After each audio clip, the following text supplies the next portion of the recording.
It's fitting to lay some groundwork, so to speak, with perspective on the growth of University Village and this beautiful new regional engagement center. We talked about what Kearney needs, what our region needs to serve Nebraska. And many times those conversations would start something like this. Wouldn't it be great if? Wouldn't it be great if groups or communities in our region had space to collaborate? Wouldn't it be great if we had a center where nonprofits and educators could host seminars and workshops? Wouldn't it be great if campus and community worked together on a public-private facility for these uses, sharing the investment and indeed benefiting all? And wouldn't it be great if our University of Nebraska Foundation and UNK Alumni Association had adequate and inviting accommodations to advance their important work? Well, Doug, Jeff, we no longer need to wish or do the what-ifs. Our dreams became reality, and in fact, I think this facility exceeded our greatest expectations. What do you think? This is a partnership between the private community and the public community dedicated to one and only one thing, and that is doing extraordinary things here in rural Nebraska.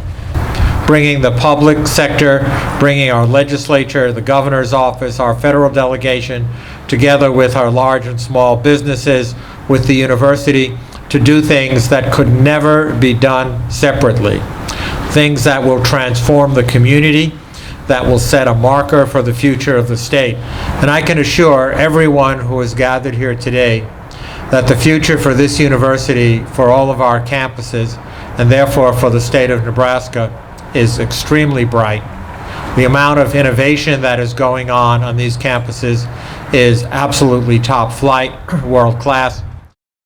Yes, this is a celebration about today, but what I'm really excited about is what's tomorrow going to happen. What's going to happen here in the next week, the next year, the next 5 years. If you take what President Gold was talking about, and you take the Cancer Center, and you take rural health, and you put this together with it, we have a national brand. We have a national phenomena that nobody else is doing this. And before somebody else copies us, we need to take advantage of this. And that's the great opportunity that's here for the next few years. This building is going to help us attract better tenants into University Village. It's going to attract people who are innovative. It's going to give us the opportunity to do things that people in Kearney have no idea that could be possible. And we're so proud of it. In short, this is going to make Kearney, it's going to make UNK, and it's going to make rural Nebraska a great resource.